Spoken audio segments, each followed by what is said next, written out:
Hello everyone, welcome to my cooking blog. তো এই বর্ষাতে প্রচুর পরিমাণে নদীতে মাছ আমদানি হয়েছিল, তো ওখান থেকেই কিছু মাছ নিয়ে এসেছিলো। তো অনেক ধরনেরই মাছ ছিল, প্রায় 4-5 রকমের। তো এগুলো কী মাছ জানি না, চারাপোনা বলবো না রুই, ঠিক মতো জানি না। আর এটা রুই মাছ ছিল, বড়োটা 1-1.5 কিলো সাইজের। আর এখানে বাটিতে আছে শিঙ্গি মাছ, যেগুলোকে আমরা ট্যাংরা বলে থাকি, আর কিছু বাঁশপাতি মাছ। তো এখন আমি এই শিঙ্গি মাছগুলোকে বেছে নিয়েছি আর নুন হলুদ মাখিয়ে নেব।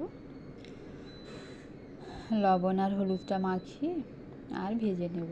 তো অল্প অল্প করে সব রকমেরই মাছ একটু একটু ভেজে নেব। আর এত তো একদিনে খাওয়া সম্ভব নয়, আর ফ্রিজে কিছু রেখে দেব। আর কিছুটা আমি সামনের বাড়িতেও দিয়ে দিয়েছিলাম। আর এগুলোকে এখন লাল লাল করে ভেজে তুলে রাখবো। তো দেখতেই পাচ্ছেন মাছের ভিতরে পুরো ডিম হয়ে গেছে, কারণ এখন বর্ষার দিনে সাধারণত সব মাছেরই ডিম হয়ে যায়। আর এই বর্ষার সময় প্রচুর পরিমাণে মাছও আমদানি হয়। আর এখানে আমি এখন আরেকবারও ভেজে নিচ্ছি দুবার, আর কিছুটা রেখে দেবো কালকে বানাবো বলে।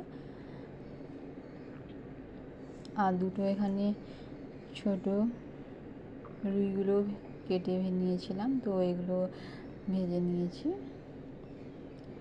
তুলে রাখলাম। আর এখানে এগুলোকে বাঁশপাতি মাছ বলে, এগুলোকেও দুটো বেছে নিয়েছি আর লবণ আর হলুদ মাখিয়ে এখন এগুলোকেও ভেজে নেব। তো এগুলোকেও ওখানে ভেজে তুলে রাখলাম।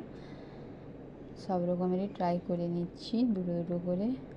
আর এটাকে রুই মাছটা ছিল, যেটাকে চারাপোনা বলে থাকি। তো এগুলোর আমি এত মাছের নামও জানি না ঠিকভাবে। তো এগুলোকে এখন ভেজে নিলাম। তো এগুলোকে এখন ভেজে তুলে রাখলাম। আর যে বড়ো মাছটা ছিল ওটাও এখন আমি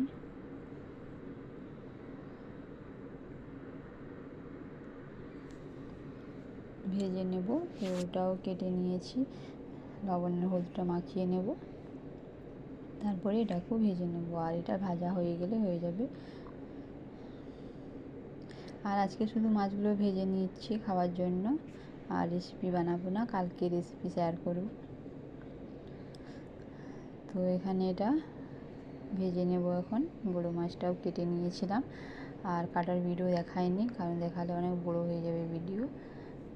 কিছুটা এখন ভেজে নিচ্ছি আর কিছুটা ফ্রিজে রেখে দেবো। তো এখন এখানে দেখতেই পাচ্ছেন সব রকম ভাজা হয়ে গেছে, প্রায় 4 রকমের মাছ ছিল, কিছুটা খাওয়াও হয়ে গেছে। আর মাছগুলো প্রচুর মিষ্টিও ছিল, কারণ নদীর টাটকা মাছ। আর এখানে 4 রকমের ছিল, ভেজেছি। তো ভিডিও কেমন লাগলো অবশ্যই লাইক কমেন্ট, টাটা বাই।